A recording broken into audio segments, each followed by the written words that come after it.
Hey guys, I'm again to another episode of When the Scriptures Become Real. It's kind of podcast where we learn, where we study, where we grow, where we try to become the best friends of ourselves as we can, as we continue to serve our Lord. Can you guys find the podcast on YouTube or anywhere else you get your podcast? We're just so thankful you guys are here, that you guys have found us, and that you guys are with us today. Man, it's a sad day. We're in part 3. This is such a great study. I love doing this study with you guys. Your interaction with this has been great. We are doing a Finding Forgiveness series. We are in our finale in part 3, and we're entitling the finale, Finding Forgiveness, It's Healing, right? Finding Forgiveness, It's Healing. Now, before we start, if you haven't listened to part 1 and 2, please go back and listen to that because that is vital in order to understand part 3, right? So pause this, we'll still be here, but go back and listen to part 1 and part 2. Then as you do that, then you can transfer to part 3.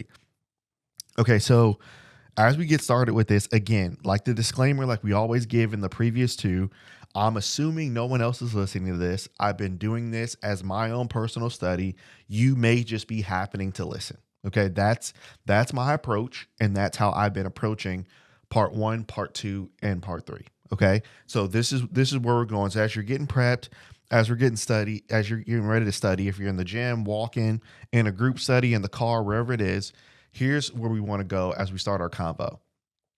When I was little, one thing that I loved to do was I loved to build stuff. So like it started with toys, like action figure things that needed building, or like Legos. And then as you grow older, right, then it goes into like woodworking in middle school and high school, then working with cars and stuff in college, and I just like working with my hands, and I like building things, but I like fixing things too, right? So like when something breaks, you want to get it and you want to fix it, right? That's the instinct, right? To always fix it, right?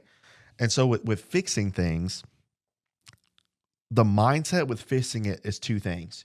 One, I want to fix whatever broke, and I want it to be like it was before. That's the reason why I'm fixing it, right? I'm not just fixing it just for the sake of doing it, right? I want it to look like it looked before I broke it. So I want to fix it the way it looked before. And then 2, if I can't do that, then I want to fix it and soup it up so it's even better than the original, right? So those are my 2 options. That's the mindset of a fixer. I either fix it the way that it was before, or I make it better than it was before. Sometimes when we talk about forgiveness, guys, forgiveness, we come into it with a fix-it mindset. You see, that works with woodworking or computers or a car or, action figures, whatever the case might be. It works with those things, but the fix-it mentality doesn't work with people, because people have emotions, and people's emotions are different, and how they process things are different, and how they get better and how they move on and how they do that is totally different than an item that doesn't have an emotion. So sometimes when we talk about forgiveness, we come into forgiveness with a fix-it mindset, when in reality, forgiveness is a healing mindset, not a fix-it mindset. So when you come into the idea of forgiveness with a fix-it mindset, here's what this mindset has created. You ever talk to somebody and they talk about what maybe a family member did, or maybe what a friend did, or whoever did to them, and they just go list after list after list, and they complain about all the things that they do and that they're doing right now and how they're affecting their life and things of that nature.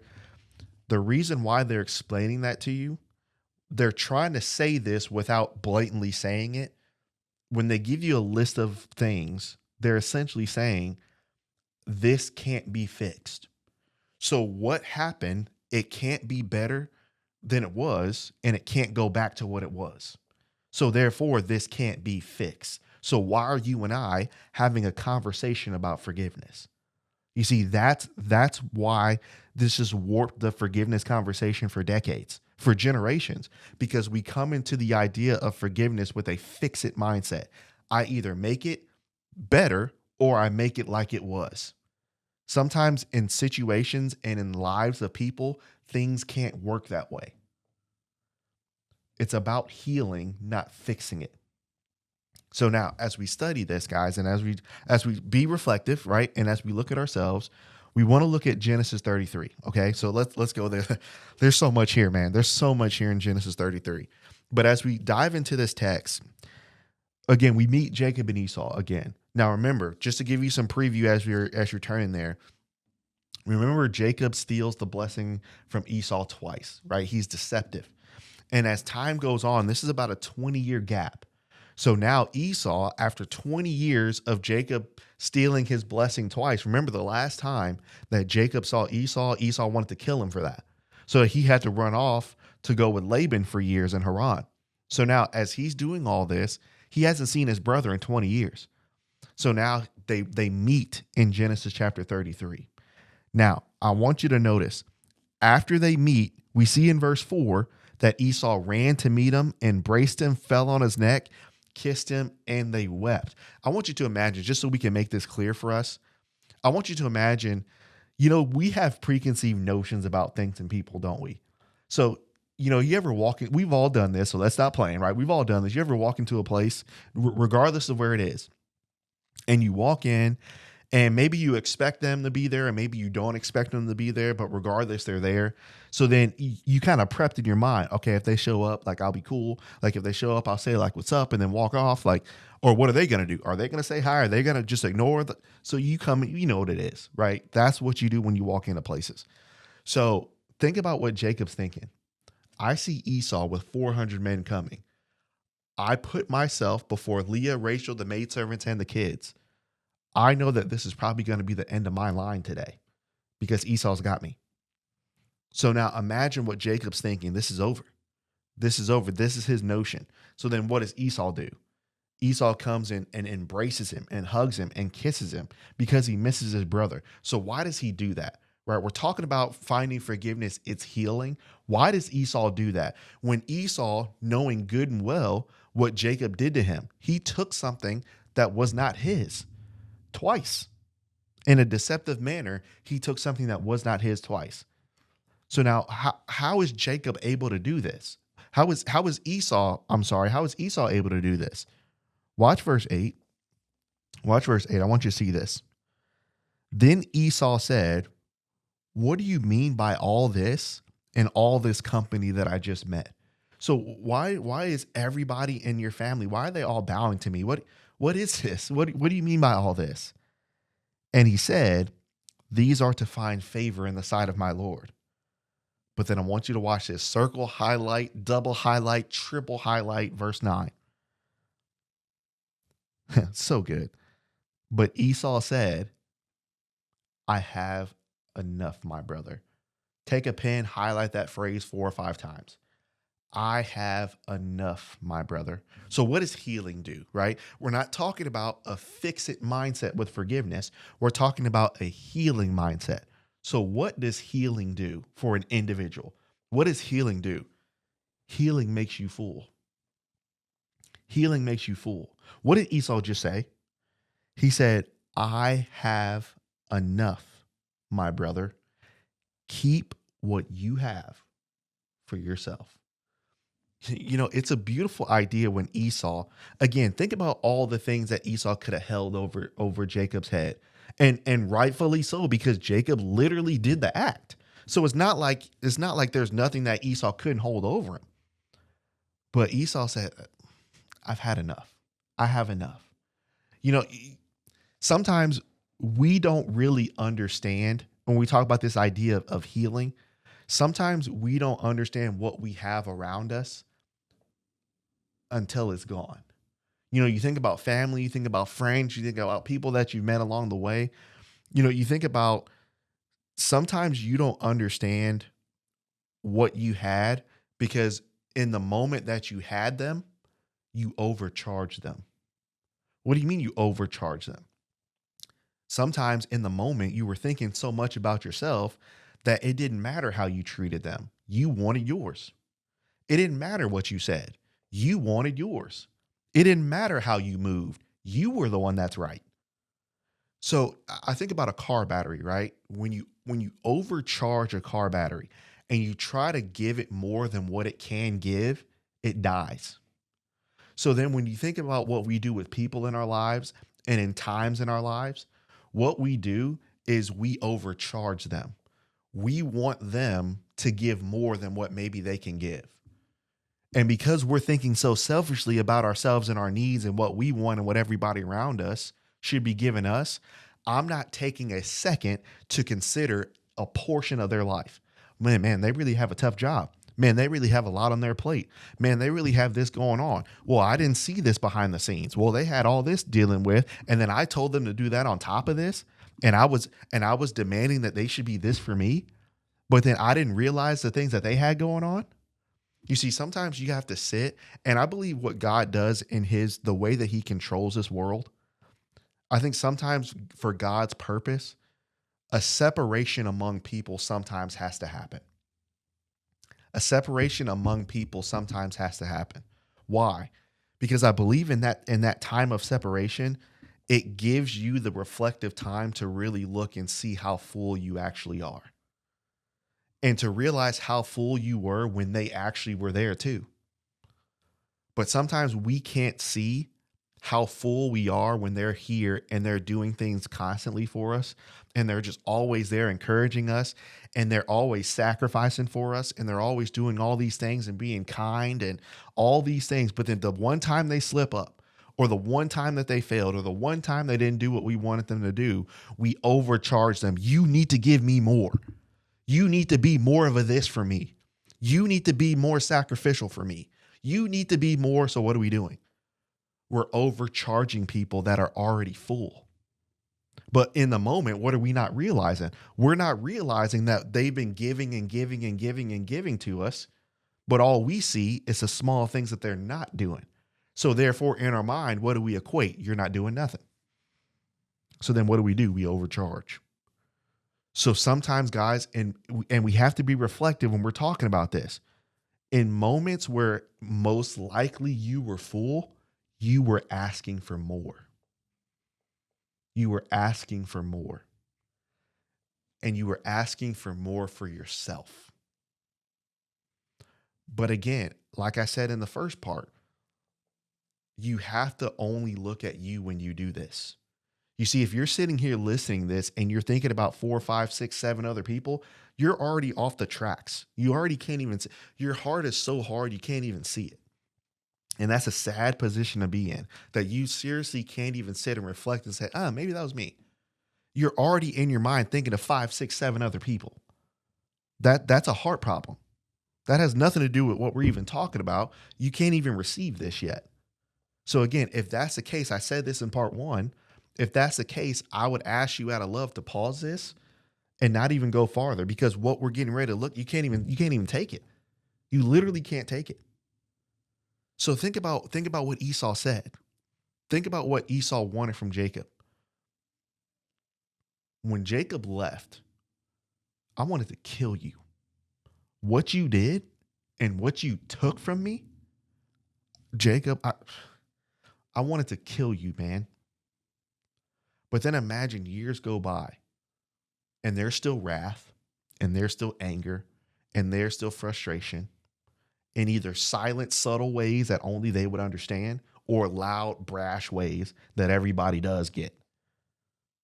But then imagine what Esau does over 5, 10, 15 years. I wonder if my brother has a family. I wonder, is he okay? I wonder, is there something I could... So apparently over these 20 years, Esau's changing. But now Esau couldn't have seen what he's seeing if he saw Jacob every day.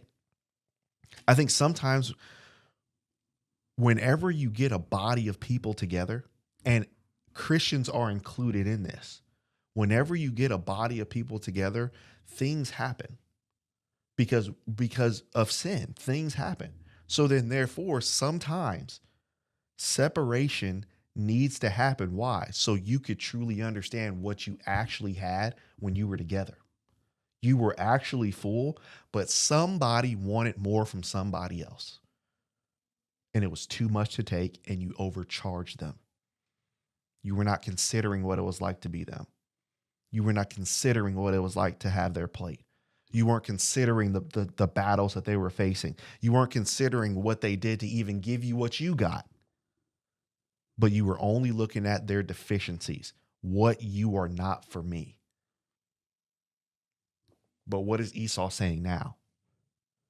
Esau said, I have enough, my brother. I have enough. Well, wait a second. Jacob still has the blessing. But what is Esau saying? I have enough. You see, as we grow and mature in Christ, it doesn't take away from the offense that someone may have done to you. I'm not trying to explain the offense away. So let's not be immature and think that way. Esau never tried to explain the offense away, but Esau came into a different maturity. It's not about the physical blessing anymore. Jacob, I just want my brother. You see, as you grow older, it's not necessarily about getting some level of vengeance back. It's not about getting something in retribution that was taken from you back. Well, you took this job, so I want it back. You took this thing, so I want it back. You took this, so I want it back. Sometimes that's all it is for people. But as you actually grow and mature in Christ the right way, it's not necessarily about what was taken. Sometimes you just want your brother or sister back. That's different. What did Esau say? I am full. Why am I full now? I don't have the blessing that you took. I'm full now because I have my brother. Keep what you have. What do you have? The family and the blessing. Keep it. Keep it for yourself. So what does healing do for us, guys?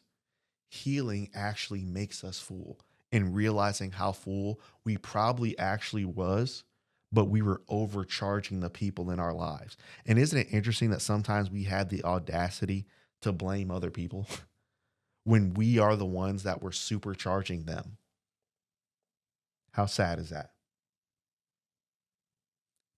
But then as we keep going, verse 10, Jacob said, so remember, we're talking about finding forgiveness. We're talking about healing. Have we brought up a fix-it mindset yet? Nope. We're talking about a healing mindset. Now watch, Esau already said, I had enough. I have enough. I have enough, brother. Now watch what Jacob says, verse 10. Jacob says, no, please, if I have found favor in your sight, receive my present from my hand. Insomuch I have seen your face as though I've seen the face of God. You were pleased with me. Watch what he says here. Please take my blessing that is brought to you. So now we saw on Esau's lens, we saw the growth and maturity from his lens. Now let's see the growth and maturity from Jacob's lens. So now we see that Esau is full. But now, if you're taking notes, part 2 of this is now Jacob is reflective and repentant. He's reflective and repentant. Now, think about who Jacob was before. Jacob deceived Esau twice. I want this, I will take it. I want this, I take it. I don't want this, I let it go. I want this, I take it.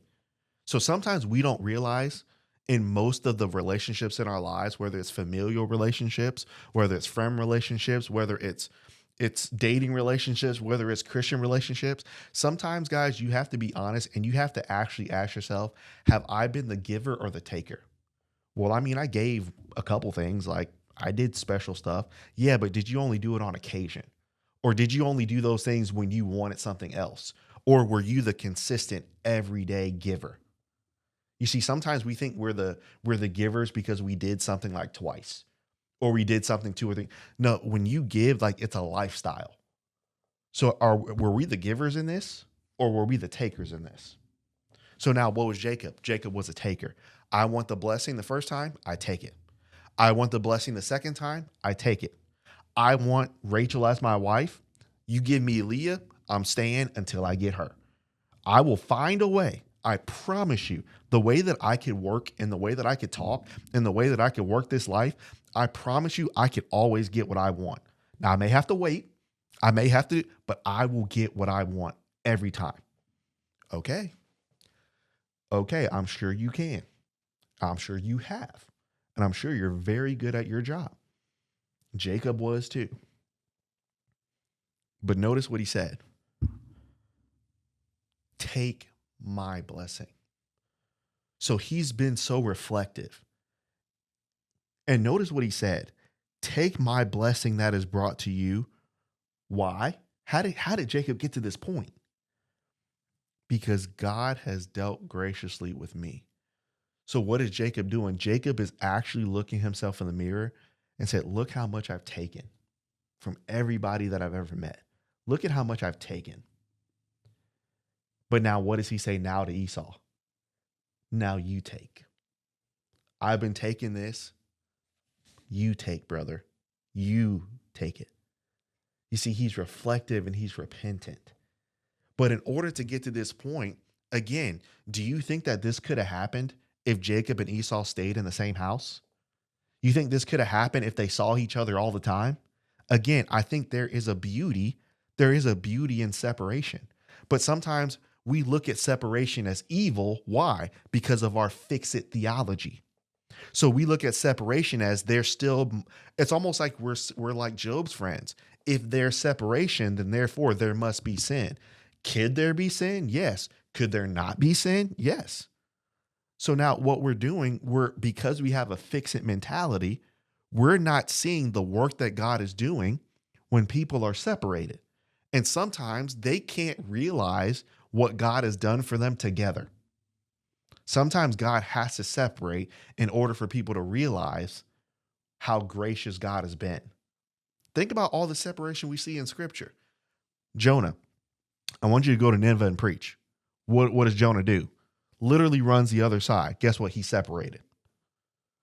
Prodigal son, give me my blessing now, Father. I don't appreciate everything you've done for me in this house. I don't appreciate all the blessings that I have of being in your presence. Give me what I have now so I can leave. Guess what that is? That's separation. Think about John, Mark, and Paul. Well, look, I want him to go. I don't want him to go. I want him to go. I don't want him to go. Guess what happened? Separation. Jacob and Esau. I want the blessing. I take it. I want the blessing. I take it. Guess what happens? Separation. But isn't it interesting that in all those situations, everybody came back? Isn't that interesting? But guess what had to happen? A period of separation. So now notice what does that separation do? God has dealt graciously with me. I can see it now, brother. I can see who I was back then. If I'm still there, there's no way I can see this. God in his mercy let me see it. Think about even we're going to touch on this to finish it off later. Think about Adam and Eve. Guess what they were separated from? They were separated from the tree of life. Guess what we can go back to? You see what I'm saying? Sometimes this has to happen. Think about Philemon and Onesimus, right? Onesimus probably steals something from Philemon. Onesimus meets Paul, becomes a Christian. Paul sends Onesimus back. I believe in verse 4, Paul says it may have been God's purpose for the separation. But because we have a fix-it mentality, well, it must be wrong. See what we're doing? Be very careful. But notice what Jacob is saying. Just take my blessing. Because God has dealt so graciously with me. And watch, again, circle, highlight, triple highlight, do what you got to do. Because I have enough. Huh. Again, we just hit our epiphany, right? We hit that high voice. Huh. Okay, so what did Esau say? Brother, I have enough. What did Jacob say? I have enough. So therefore, what can happen? Healing and forgiveness. But here's what we do. We look at somebody and we look at our brother and we want more and we supercharge them. You owe me. Don't you dare forget. You owe me. I'll be nice to you, but subtly, you know you owe me, right? I'll hang it over your head. I'll control you. I'll say what I got to say. You owe me. So when we get to a point, guys, where we say, I have enough, brother, you don't owe me anything. But again, we can't even begin to get to that point if you don't understand and I don't understand how gracious God has been to me. The more you understand how gracious God has been to you, the more you start seeing nobody owes me anything. Well, you owe me an apology. You owe me this. You owe me retribution. Jacob literally did owe Esau, but Esau said, forget it, because I understand, brother, I have enough. And until you realize you have enough, brother, everybody that crosses you or hurts you, you will always have it in the back of your mind, and you're still waiting on people to pay up. So then essentially, you're just like the person in the parable that Jesus talked about in the book of Matthew. You're just like them. The master paid off the servant's debt. The servant, someone else owed him pennies. He held it over him and he put him by the hands. He grabbed him. Hey, look, owe me. You owe me. You see, that's who you are. You're waiting on somebody because they owe you. And guess what? I'm not taking from the fact that they probably do. Jacob literally owed Esau, but did he hold it over him? No. You see, I think a lot of us don't really understand how gracious God has been to us. God has been so gracious. So gracious. I mean, it's absolutely ridiculous how gracious he's been. I can't even put a word behind that. It's unreal how gracious he's been. And I can't. There's an image that you can watch. I think it's on YouTube. It's a AI generated heart. And the heart is in the first image is it's beating and it's on fire. Literally, there's fire behind the heart and it's just boom, boom, boom, boom, boom. And then the time lapse happens. And then it's still beating a little bit, but then there's like weeds around it. So it looks like the heart is stuck in weeds. And then the time lapse happens. And then it looks like that heart is in like Antarctica. Snow everywhere. And the heart it's cold now. And then the final image is the heart, and it's like it's a rock. And every time it beats, you can't even see the blood vessels now. Every time the heart beats, a rock pops out. Because your heart is so hard that you're still waiting on what other people owe you. And you're waiting and you can't be satisfied. And here's what happens. When your heart becomes that way, lessons like this, you'll take it as criticism. Lessons like this, you will never be reflective. You'll always apply this to someone else. And then what you're going to do, every person, every man, every woman that walks into your life, you will always supercharge them. You will always want more from them because someone else didn't give you more. So now, in order to make yourself feel better, and this could be family that did it to you, this could be a friend that did it to you, it doesn't matter who it is. Because you want that type of retribution that you didn't get from them, every man that you meet, every woman that you meet, it doesn't matter who they are, you will always overcharge them. And then have the audacity to blame them and say it's their fault. I want to get you out of that quicksand and out of that life that you're living. Because again, you're going to look up and you're 40. You're going to look up and you're 50 and you're living like that. And your heart is black. And then you're going to expect all these other people that come into your life to be this for you when you don't even know how to give back. It's conditional. And we have ourselves and Christians running around like that. I want to get you out of that sand. Because when you're in that quicksand, if you stay still, you're not going anywhere. But if you move in that quicksand, you're going to sink faster. So I'm trying to wake you up. I got that crane, ready to pull you up out of there, but you got to want to get out. You got to want to get out of that. So now look at what Jacob is saying. I have enough. Isn't it interesting that both brothers said that? But then watch as we close this idea. Verse 12. Then Esau said, let us take our journey. Let us go and I'll go before you. Jacob said to him, my Lord knows that the children are weak, that the flocks and the herds which are nursing are with me. And if the men should drive them hard one day, all the flock will die. Please let my Lord go ahead before his servant. I will lead on slowly at a pace which the livestock that go before me and the children that are able to endure until I come to my Lord and seer. Esau said, leave me with some of the people who are with me. And he said, what need is there? Let me find favor in the sight of my Lord. So Esau returned that day to Seir. And Jacob journeyed to Succoth, built a house, made booths for his livestock. Therefore, the name of the place is called Succoth. Isn't it interesting? I love the imagery that the Bible paints here, especially in verse 13. So now there's unity, right? So when we think about healing, what's our fix-it mindset? All right, so we get two people together. All right, they're healed. All right, so therefore, we're good now. So notice, healing, forgiveness, love, unity, grace, and space, all of those can exist and there still be forgiveness.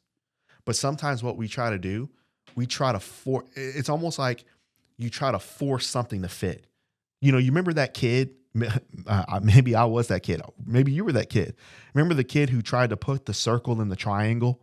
And because this is a shape and this is a shape, I got to find a way to fit, right? So you sit there for 30 minutes, right, in class trying to put a shape in that's not supposed to fit. Sometimes we do that with people. All right, so you fix it. All right, so now what we got to do, we got to get this thing together, and we, on both sides, we try to push it so it can fit. You see, here's the thing about what Esau and Jacob did. Esau says, hey, let's make our journey and let's go together. But notice what Jacob says. Brother, why don't you go along and you go first, right? You lead the way because I have the children with me and they're nursing. I have the smaller animals with me. They're nursing. So what is the imagery that's being painted here? You see, when forgiveness happens, sometimes there's others that can move on quicker. Sometimes other people move on at a slower pace. So again, I'm joking around when I say this, but healing works differently with people, right? Some people can heal quickly, right? I call it the Wolverine heart, right? Right. You got that Wolverine heart where it can get slashed and you're good. That's not a bad thing, right? But some people just move quickly. So Esau, hey man, let's go together. Jacob saying, we'll go, but you go ahead and I'll follow behind you, brother, but I'll follow behind you at a slower pace. So guess what? If I love my brother, what am I going to do? Brother, there's unity here. There's love here. We're together again. I don't expect you to make sure that things are like they were with me before. I don't expect you to call me over to your house like you did before. Brother, I love you. Sister, I love you. If you need to move on at a slower pace with me, you go as slow as you need to. But understand that there is unity and love there. So what image did Jacob paint? The people that are with me, they need to be nursed. What else needs to be nursed? Lambs. So now with our brothers and sisters, what we try to do is because we're ready to move on quickly, we try to take the caravan and make people go where we are. Where's the love of God in that? Let them move at a pace that they need to move to. Maybe they don't text you all the time. Maybe they don't come to places they used to go all the time. Maybe they don't talk to you all the time. But just because that happens doesn't mean that there's not love and unity there. You have to give grace to your brother. Well, how do I do that? Because I know how God was gracious with me. So there can be love and unity. But guess what Jacob knows? Jacob knows now for a fact, when I come home, when I'm ready, my brother will welcome me. He knows that. And I think that's important for our brothers and sisters to know. Brother, I know there was a separation time. Sister, there was a separation time. There is love there. There's unity there. I love you, brother. I may not be ready to go back. I may not be ready to, brother, when you are ready, we'll be here. I love you. So if Esau would have called Jacob at any point in time, who do you think is going to help that brother? Jacob. But guess what? Jacob said, I just need time to go at a slower pace. You see the beauty in healing? You think about our bodies, right? You go into surgery, and as you go into surgery, you break something or something's faulty, and the doctors get in and they fix that. So whenever they fix it and they stitch it up, whatever they do with it, Do they tell you just to start walking and running and do all this stuff now? What does your body have to do, even though it's healed? Even though it's fixed, what does your body have to do? Your body has to heal. What does Jesus call us? What does Paul call us in the book of Corinthians? We are the body of Christ. So therefore, things can be forgiven. Unity can exist. Love can exist. And at the same time, what can exist? A slow healing. So now the brother that's ready to move quickly, he's not holding over his brother. The brother that's moving slowly is not holding that over his brother. They're both moving at different paces, but they're both moving together. You see how beautiful that is? So instead of it has to be fixed and I'm going to put this circle in a triangle square, what I'm going to do is understand that forgiveness is healing. But when we come into forgiveness with a theology of it has to be fixed the way it was before, or I have to soup it up to be better than it was, you're going to fail and it's going to take years of recovery. And I want to save you from that. So now I want to close with this idea. Remember in part 1, how we talked about that all of this started because of the root of sin. And remember that there were 2 trees we talked about. There was a tree of life. There was a tree of the knowledge of good and evil.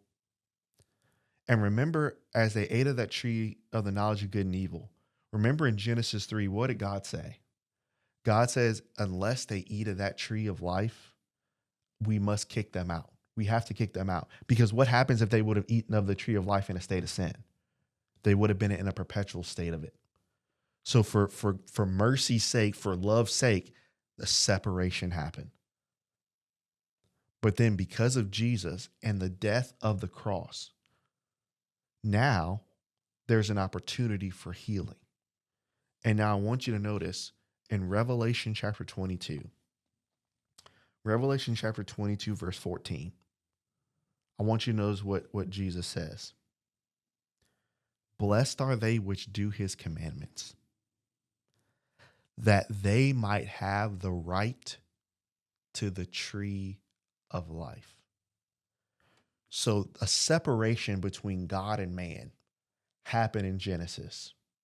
And all throughout scripture with the prophets, the minor prophets, the Israelites, Jesus, the apostles, the church, the picture in Revelation. What is the Bible a book of? A Bible is a book of a separation. And there was time before Jesus came. And now Jesus brings healing. And now we have the right to the tree of life again.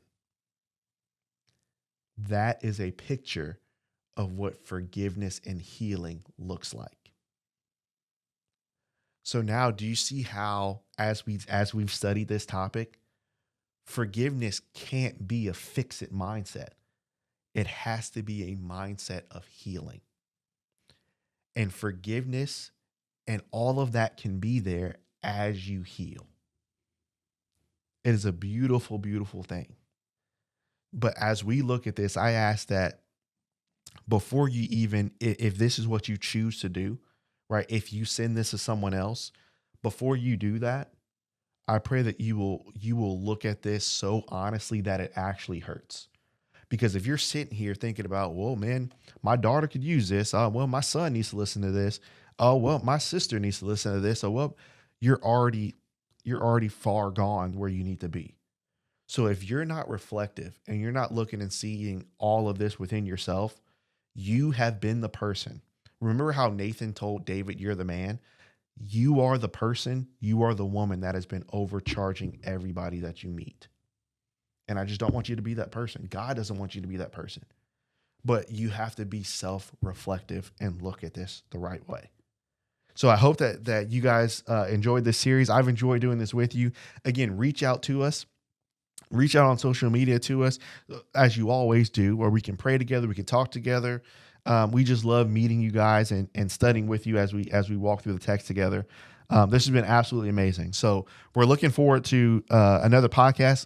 I won't be in the office or the studio here Monday. I have a meeting, so we'll probably have a podcast probably on Tuesday of next week instead of Monday. So we're going to start something new on Tuesday. We're looking forward to it.